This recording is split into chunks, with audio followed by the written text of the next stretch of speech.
Shri Swami Samarth Priya's life या YouTube चॅनलवर तुम्हा सर्वांचं मनपूर्वक स्वागत आहे। तर उद्या आहे मार्गशीर्ष महिन्यातील चौथा गुरुवार। आपण सर्वजण उद्या पूजा मांडणार आहोत लक्ष्मीमातेची उद्या आपण सेवा करणार आहोत।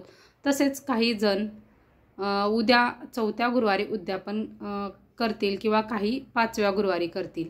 कारण खरं तर उद्यापन हे आपल्याला पाचव्याच गुरुवारी करायचं आहे, पण काहींच्या घरी घरचे लोक आपल्या जरी मनात असेल किंवा पाचव्या गुरुवारी करावं, पण काहींच्या घरचे म्हणतात की नाही अमावस्याला करायचंच नाही, म्हणून काही जण चौथ्या गुरुवारी करतील आणि काही जण पाचव्या गुरुवारी। पण खऱ्या अर्थाने जर म्हटलं तर आपण उद्यापन हे पाचव्याच गुरुवारी करायचं आहे आपल्याला। का तर त्या दिवशी पूर्ण दिवसभर अमावस्या आहे, म्हणजे मार्गशीर्ष महिना तर आहेच, पण काहींचं असं म्हणणं असतं की अमावस्याला नाही करायचं। पण अमावस्या ही काही वाईट नाही, अमावस्या ही चांगलीच आहे। या संदर्भात सर्व काही माहिती मी तुम्हाला कालच्या व्हिडिओमध्ये सांगितलेली आहे। आता उद्या आपण कोणकोणत्या सेवा करायच्या आहेत या संदर्भात सर्व काही माहिती मी तुम्हाला या व्हिडिओमध्ये देणार आहे। तर उद्या आपल्याला लक्ष्मी मातेला अभिषेक घालायचा आहे, लक्ष्मी मातेच्या मूर्तीला अभिषेक घालायचा आहे। अभिषेक आपण कोणत्या स्तोत्राने घालावं हे तर तुम्हाला माहीतच आहे। श्री सूक्तमचं पठण करत करत घाला किंवा गायत्री मंत्र, लक्ष्मी गायत्री मंत्र आहे त्याचं पठण करत करत घालायचं आहे। हा आपण अभिषेक पाण्याने घालायचा आहे, पण अजून एका वेगळ्या एक अजून वस्तूने वेगळ्या अशा वस्तूने घालायचं।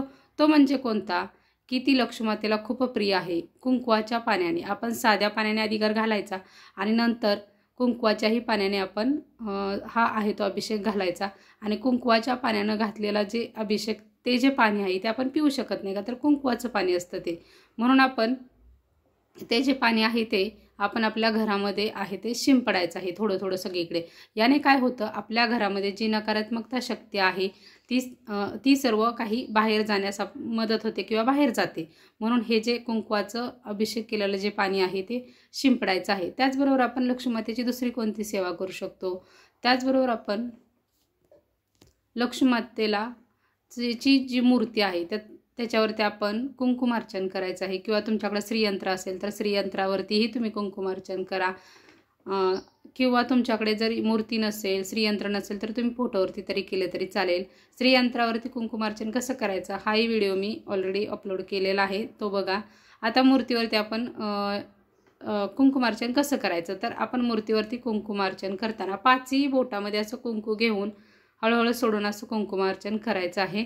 आणि त्यावेळेस आपल्याला मंत्र लक्ष्मी गायत्री मंत्र आहे तो आपल्याला बोलायचा आहे, किंवा तुम्ही श्री सूक्तमचे 16 वेळा पठण करून जरी केलं तरी चालेल। त्याच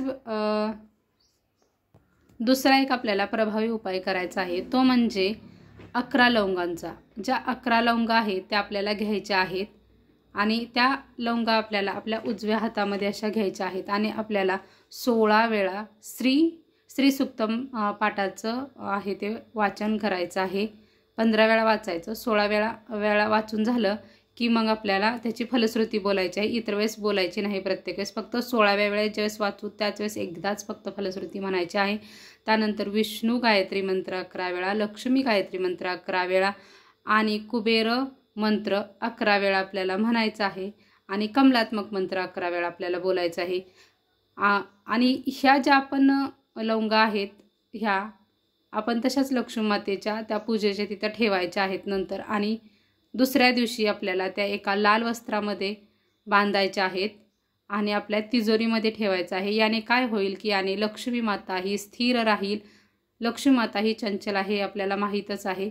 लक्ष्मी माता स्थिर राहण्यासाठी हा उपाय जरूर सर्वांनी करून बघा, तुम्हाला खरंच खूप चांगल्या प्रकारे अनुभव येईल। ही सेवा खूप अतिशय महत्त्वाची आहे। आपल्या घरातील आर्थिक परिस्थिती सुधारण्यासाठी ही सेवा नक्कीच तुम्ही करा।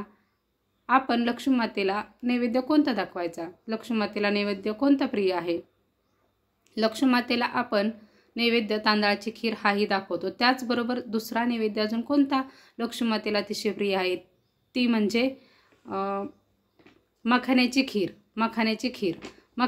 खीर ही आता तुम्ही म्हणसाल ही नक्की मखाना म्हणजे नक्की काय, मखाना म्हणजे कमळांच्या बियांपासून बनवलेला असतो आणि तो आपल्याला कोणत्याही स्टोअरमध्ये नक्कीच मिळून जाईल, तिथून तुम्ही आणा आणि त्याची खीर बनवा. आता ही कशी बनवायची, तर याची जी रेसिपी आहे ही तुम्हाला यूट्यूबवरती नक्कीच मिळून जाईल.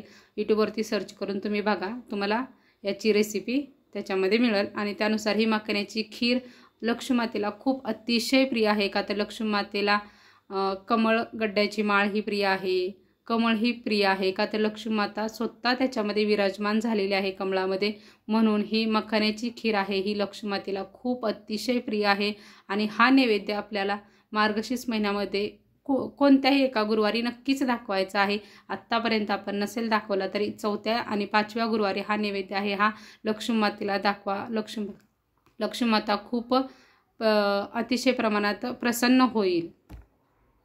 त्याचबरोबर मातेला प्रसन्न करण्यासाठी विष्णूंची सेवाही करणं खूप गरजेचं असतं. तुमच्या हातून जेवढी तुम्हाला करणं शक्य होईल, व्यंकटेश स्तोत्र किंवा विष्णू गायत्री मंत्र त्याचं पठण आहे तेवढं जेवढं जास्त होईल तेवढं तुम्ही करा. कारण ज्या ठिकाणी विष्णू आहेत त्या ठिकाणी लक्ष्मी माता ही असतेच. म्हणून विष्णूंची सेवा आपल्याला थोडीफार का होईना आपल्याला करायची आहे.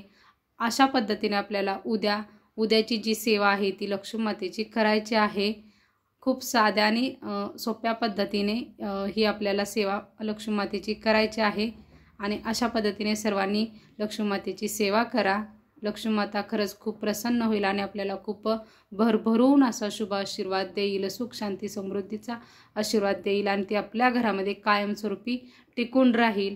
मी ही सर्व सांगितलेली माहिती जर तुम्हाला सर्वांना जर आवडली असेल तर माझ्या चॅनेलला लाईक करा, शेअर करा आणि सबस्क्राईब करा.